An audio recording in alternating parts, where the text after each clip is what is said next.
যেই মেয়েরা আজকে মায়ের পরামর্শ পেয়ে কুপরামর্শ পেয়ে স্বামীর সঙ্গে রুডলি বিহেভ করে, তালাক চায়, ডিভোর্স চায়, বাজে কথা বলে, সেই মেয়েদেরকে just I am being very হাম্বল বিনয়ের সঙ্গে বলছি, প্রিয় বোন আমার, মাথায় রাখবেন, বাপ আজকে বেঁচে আছে, কালকে মারা যাবে। মা আজকে বেঁচে আছে, কালকে মারা যাবে।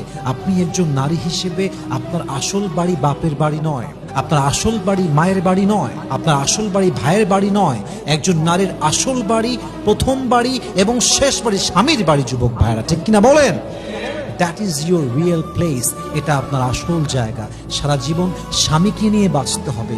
আমি মনে করি সেই মেয়ে সবচেয়ে চালাক, যেই মেয়ে মায়ের থেকে কুপরামর্শ পায় বাট ওটাকে চোখের আন্দাজ করে, নজর আন্দাজ করে স্বামীর সঙ্গে ভালো ব্যবহার করে, সেই মেয়ে আসল চালাক। আর সেই মেয়ে বড্ড বোকা, যেই মেয়ে মায়ের কুপরামর্শ পেয়ে স্বামীর থেকে তালাক চায়। এবং এই মেয়েগুলো মাথায় রাখেন, লিখে রাখেন, তালাক তো হবেই, নেক্সট যে সংসার করবে সেখানেও সে সুখী হতে পারবে না, ঠিক কিনা বলেন?